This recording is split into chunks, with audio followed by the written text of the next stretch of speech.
जिंदाबाद, सीपी ज्ञानादेश त्रिपाठी जिंदाबाद जिंदाबाद, अरुण ज्ञानादेश त्रिपाठी जिंदाबाद जिंदाबाद, डॉक्टर ज्ञानादेश त्रिपाठी जिंदाबाद योगी आदित्य त्रिपाठी जिंदाबाद जिंदाबाद।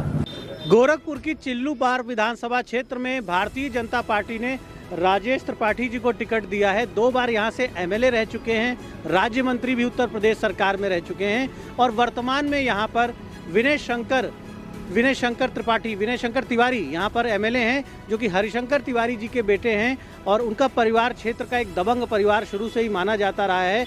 और राजेश जी बता रहे हैं कि कल इनके ऊपर अटैक भी हुआ, उनके समर्थकों ने हमला भी किया इनके ऊपर। तो राजेश जी से जानते हैं। राजेश जी, क्या घटना हुई, क्या कहना चाह रहे थे आप?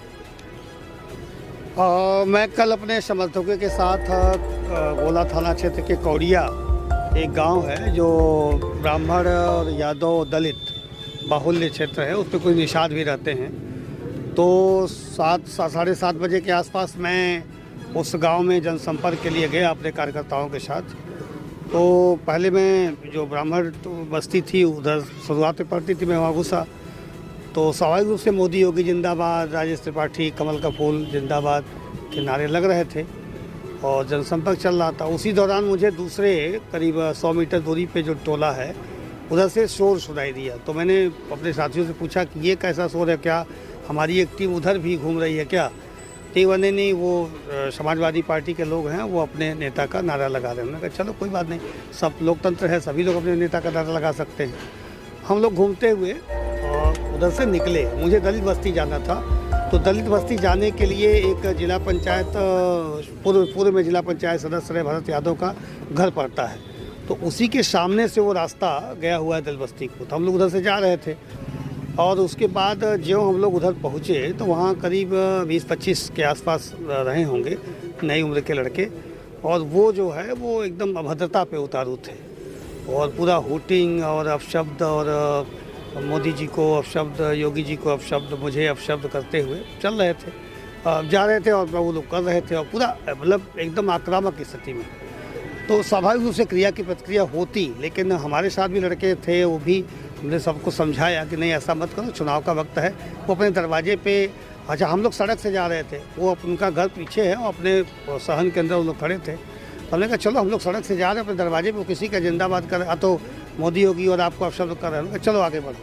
हम लोग वहाँ से निकल गए। जब दलित बस्ती हम लोग पहुँचे तो पता लगा कि वो पीछे दलित बस्ती से हम लोग जब निषाद बस्ती की तरफ बढ़े तो दूसरे रास्ते से वो लाठी डंडा ले करके और वो वही गालियाँ और अपशब्द करते हुए और उधर बढ़े सब दलित बस्ती की तरफ। तो हमने कहा चलो उन लोगों को कर दे दो। अब उधर से हम लोगों की टीम आ गई, इधर से इन लोगों की टीम आ गई, दोनों की टीम। वो लोग 20-25 की संख्या में थे, हमारी संख्या काफ़ी थी। हमको लगता है कि पूरा दलित समाज, पिछड़ा समाज और ब्राह्मण समाज वहाँ का मेरे साथ हर घर का चल रहा था, तो वो संख्या करीब मुझे लगता है 100 के आसपास हो गई थी। अब वो एक तनावपूर्ण स्थिति वहाँ दलित बस्ती के मोड़ पे ही खड़ी हो गई और लगा कि एक भयंकर विवाद वही हो जाएगा, लेकिन रोका गया किसी तरीके से, दोनों को समझाया गया, धक्का मुक्की, मारपीट भी कुछ लोगों ने की वहाँ पे। तो वहाँ से हम लोग फिर निकले, हम लोग चलो विवाद ख़त्म करो। जब हम लोग दोबारा उनके घर के पास से हमारी गाड़ी आगे खड़ी थी, तो हम लोग को अपने गाड़ी तक जाने के लिए उसी दरवाजे से सड़क से जाना था। तो उसके बाद जब हम लोग पहुँचे तो वहाँ तेज़ी से वो लोग दौड़ते अपने घरों में से निकले, शायद पहले से रेडी रहे हों, और वो और मारो और गालियाँ देना, अपशब्द कहना, माँ बहन करना, जितनी जो कुछ था उन लोगों ने शुरू किया। अब स्वाभाविक रूप से लड़के भी हमारे साथ थे, नौजवान थे और जोशीले थे, तो स्वाभाविक रूप से क्रिया की प्रतिक्रिया में ये हुआ कि इधर से भी नारेबाजी शुरू हुई। फिर वो लोगों ने झपट्टा मार के मेरे ऊपर हमला करना चाहा, लेकिन चूँकि बीच में हमारे कार्यकर्ता तेज़ी से खड़े हो गए तो स्वाभाविक रूप से पहली लाइन में कार्यकर्ता मारा गया। तो उन लोगों में आपस में चीज़ें उधर से किया, उन लोगों ने प्रहार शुरू किया और एक भयंकर स्थिति होते होते बच गई। उन्होंने हमला नहीं किया, हमला करने का प्रयास किया मेरे ऊपर, और लेकिन कार्यकर्ता हमारे कवच के रूप में खड़े थे। फिर मुझे लगा कि नहीं, कार्यकर्ता को मैंने अलग किया और तो आप कहना चाह रहे हैं हमला किया लेकिन हमला विफल हुआ, आपके लोग विफल हुआ, और मैं फिर फ्रंट पे पहुंचा। हमने कहा जो करना आप करो, मैं तुम्हारे सामने हूँ, करो आप।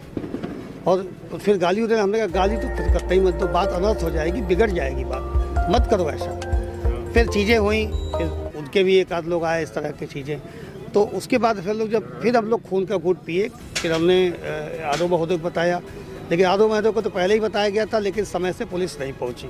फिर दूसरी बार जब ये घटना हुई तो फिर एसएसपी को पूछताछ दी गई, फिर उन्होंने वहाँ पे भेजा। लेकिन हम लोग जब वहाँ से निकले तो रास्ते में गाड़ियाँ मिली। जब हम लोग निकले तो पीछे से जो ये चीज़ें वही गालियाँ, अपशब्द, मोदी को, योगी को, मुझको करते हुए वो लोग अपना, लेकिन वो पीछे नहीं आए, दरवाजे पर से अपने माँ बहन की गालियाँ कर रहे थे। हम लोग फिर आके दूसरे गांव में से गए। फिर रात में हमने एप्लीकेशन दिया, जो घटना थी मैंने उसकी एप्लीकेशन दिया। उस एप्लीकेशन को एसएसपी ने संज्ञान लिया होगा, एफआईआर मेरा हुआ। और मेरा अपना मानना है कि अब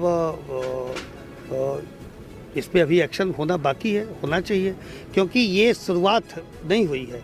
इसके पहले महिला हमारी मोर्चा की टीम, माताएं बहनें हमारी गई थी प्रचार करने के लिए। उन लोगों ने वहाँ पे जो उन पे ढेले पत्थर चलाए थे, लेकिन उस बात को लोगों ने कह दिया कि अनावश्यक इसको तोल ना दिया जाए। गांव-गांव जा कर के हमारे कार्यकर्ताओं के ज़बरदस्ती झंडे इनके उतारे जा रहे हैं, वो पूरी गुंडाई की जा रही है गाँव में। तो निश्चित रूप से ये हाल कौन कर रहा है, कौन करवा रहा है ये गुंडाई? ये देखिए, एक यहाँ जो सपा के प्रत्याशी हैं विनय शंकर तिवारी, चूँकि वो माफिया परिवार के बेटे हैं, बाहुबली हैं, और अभी सीबीआई और ईडी वाले फ्रॉड व्यक्ति है। वो अभी 1200 करोड़ का फ्रॉड किया, उस आदमी ने सीबीआई जांच कर रही है। तो एक बाहुबली परिवार का सदस्य है वो व्यक्ति, और उनका जो बड़ा भाई है वो भी शंकर तिवारी, उसे लगता है जैसे वो आदमी खाता है, तो उसको जहाँ मिलता है वो धमकी देता है। जैसे एक दिन किसी ने मुझे बताया कि वो कह रहा था कि जहाँ भाजपा वाले मिल जाए उनको सांस का दौड़ा लो। तो ये जो चीज़ें हो रही हैं, ये हार की बौखलाहट है।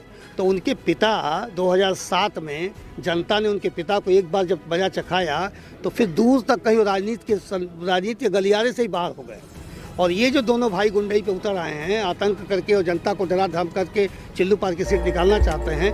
ये चिल्लू पार अब वो चिल्लू पार नहीं है जो अपने पिता की खेती किया करता था। अब चिल्लू पार ये संयुक्त धुरिया पार चिल्लू पार मिला के संयुक्त अब चिल्लू पार बना हुआ है। यहाँ का युवा स्वाभिमानी है अब, और यहाँ का युवा जो है वो पीठ पीछे जा करके उनका कट्टा बम धोने के लिए नहीं है।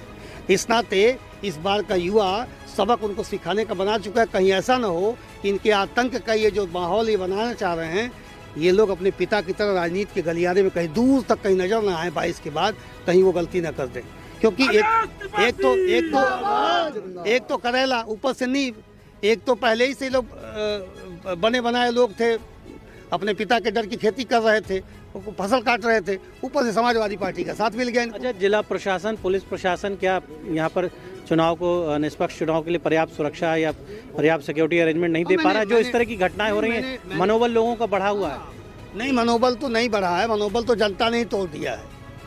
उनका मनोबल प्रशासन का जनता ही तोड़ दी है। जनता पूरी तरीके से। समुचित सुरक्षा है आपके पास? आपको जी अभी मुझे जानकारी अभी लगी है, कप्तान के यहाँ से मुझे एसएसपी के यहाँ से सूचना आई है कि आपको एक स्कॉट फोर्स भेजी जा रही है आपके साथ, तो वो शायद अभी पहुंचने वाली होगी। मैंने कहा इसकी कोई, मेरे लिए मेरी सुरक्षा मेरी जनता है, मेरे लिए पुलिस और सिक्योरिटी और ये मायने नहीं रखता, क्योंकि मेरे लिए जनता की सुरक्षा सर्वोपरि है, हमारा कार्यकर्ता सर्वोपरि है जो मेरे लिए लड़ता है गाँव में। तो हम अकेले सुरक्षा लेके क्या करेंगे? जनता की सुरक्षा होनी चाहिए, और जनता की सुरक्षा तभी होगी जब इस तरह के मनवर और दबंग और गुंडई करने वाले या माफिया परिवार के लोग यहाँ से पूरी तरीके से उनका राजनीतिक रूप से खात्मा हो जाए, तब जनता की सुरक्षा होगी। हम काम उस पर कर रहे हैं। तो आपने राजेश त्रिपाठी जी को सुना, और इन्होंने बताया कि इनके ऊपर अटैक भी किया गया, प्रयास किया गया, लेकिन इनके कार्यकर्ताओं ने इनकी सुरक्षा की।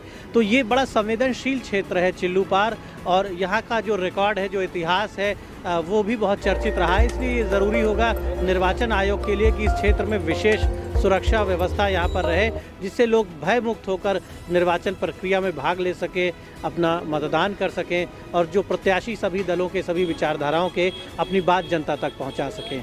द इंडियन ओपिनियन के लिए चिल्लू पार विधानसभा क्षेत्र से दीपक मिश्रा।